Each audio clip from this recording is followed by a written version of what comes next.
आजकल की भागदौड़ भरी जिंदगी में अच्छी नींद से बड़ी कोई औषधि नहीं है। जिन लोगों को अच्छी नींद आती है, उनके जीवन में आप देख सकते हैं कि वह हर चीज को बहुत अच्छे से संतुलन कर पाते हैं। वही नींद न आने और पूरी नींद न हो पाने के कारण बेचैनी लगी रहती है।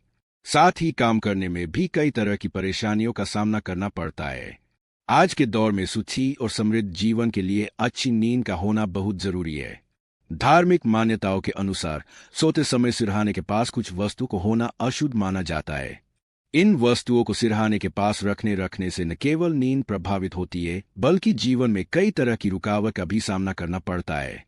आइए जानते हैं इन चीजों के बारे में।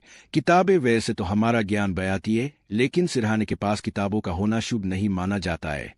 कई लोगों की आदत होती है कि पढ़ते पढ़ते सो जाते हैं और किताब सिरहाने के पास रखी रहती है।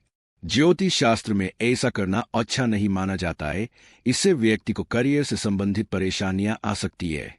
किताबों का कारक ग्रह बुध है और किताबों के अव्यवस्थित रखने और सिरहाने के पास रखने से कुंडली में बुध की स्थिति कमजोर होती है, जिसका बुरा असर सीधा व्यक्ति की बुद्धि पर पड़ता है। ज्योतिष ही नहीं बल्कि वैज्ञानिकों का भी मानना है कि सिरहाने के पास इलेक्ट्रॉनिक यंत्र जैसे मोबाइल, लैपटॉप आदि नहीं रखने चाहिए। इनमें मौजूद रेडिएशन का स्वास्थ्य पर नकारात्मक प्रभाव पड़ता है। ज्योतिष की माने तो रेडिएशन का संबंध राहु से माना जाता है। सिरहाने के पास मोबाइल रखने से राहु को ताकत मिलती है, जिससे आपके कार्य बिगड़ने लगते हैं। इसलिए मोबाइल, लैपटॉप आदि चीजों को सिरहाने के पास नहीं रखना चाहिए।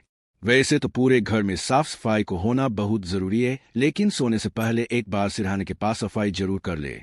माना जाता है कि सिरहाने के आसपास सफाई न हो तो राहु का प्रभाव जीवन में बढ़ जाता है और वह अपने हिसाब से चीजों को करने लगता है। इसके मानसिक स्थिति पर प्रतिकूल प्रभाव पड़ता है। इसके साथ ही भूलकर भी सिरहाने के पास झाड़ू नहीं रखनी चाहिए। यह आपकी मानसिक और शारीरिक